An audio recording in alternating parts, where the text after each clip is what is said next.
Hey, what's up? Good morning. It is now Thursday at around quarter to 10. I'd hoped to get up again, be out here by 8 in the morning, but my body was just aching because, I'm not used to doing this kind of labor, and yeah, I needed the rest.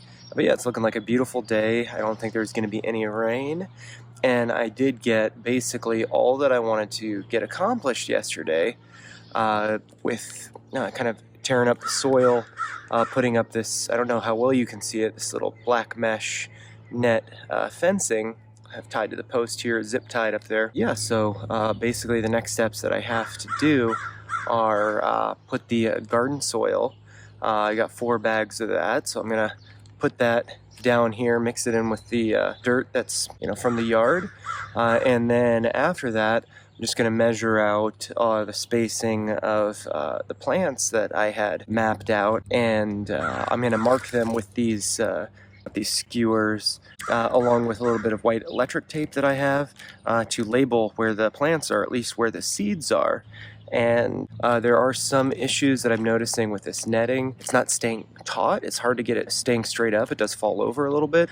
So what I might do is I have some orange rope that I might go around the top just to make sure that the netting stays taut, and also then so you can see it, because it's kind of hard to see if there's any netting there. You can easily walk into it. So yeah, I'm gonna do that stuff today. So yeah, I mean, if you've been enjoying these videos, if you enjoy the time lapse that I'm doing, let me know in the comments, like the videos, and yeah, I'll continue on with this documentation.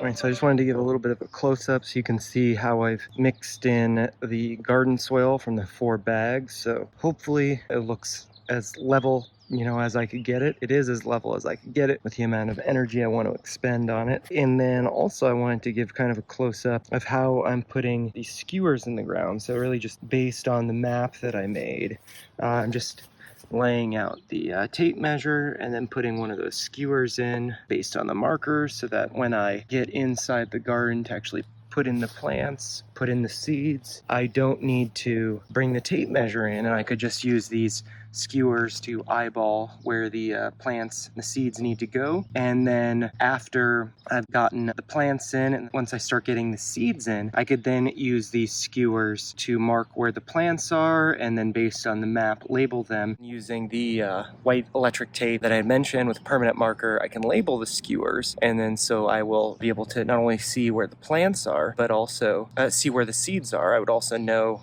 what is going to sprout from those seeds. But yeah, going well so far. I was walking to the deck just to come inside and get the plants, but you can see the little bunny family there. I think they're the 2 parents and the little one right there. Yeah, I don't know if they're family or if they're just like a little commune. Yeah, they're pretty nice. This guy hides under the deck and he's a little shy. One of these takes naps all the time in the bushes. But yeah, they're the funny bunnies. Hopefully they stay out of my garden. Yeah, I just want to say a quick note that I've put the plants in the garden, as you can see, just so I don't have to be reaching over the netting a lot.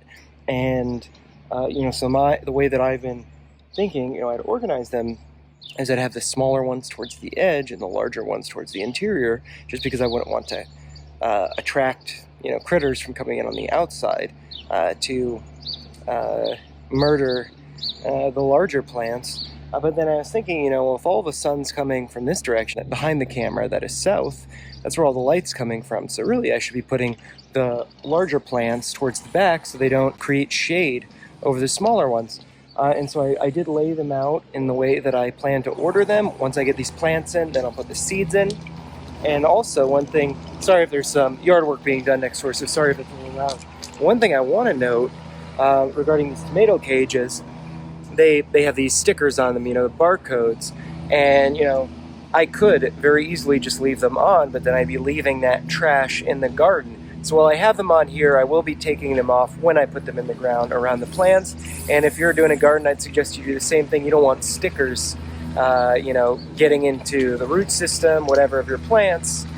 So probably good to remove those. Anyways.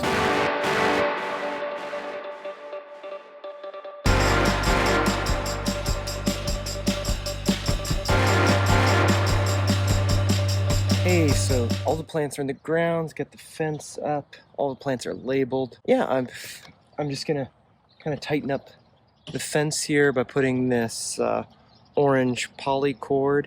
I got it a year ago at a Walmart, actually in Anchorage. I got this in Anchorage, Alaska. Yeah, I never ended up using it. It's just, you know, cord for camping, stuff like that. And it's bright orange, so I'm gonna put it around the top of the fence so A, you can see the fence a little better, and B, just to make sure that the fence stays taut. I'm going to make sure this rope is nice and taut. And then after that, go buy a hose so I can water the garden because, you know, the days get hot here. Got to make sure the plants stay hydrated and happy. And the tomato plants are actually, you can't really see them. I'm here, I'll walk up to one. The tomato plants are nice indicators of, you know, if they need to be watered, because here there's a heirloom tomato plant right here. You can see it looks a little mopey, and that's because it needs some water. But yeah, I'm gonna take care of that once I get the fence done and all that. I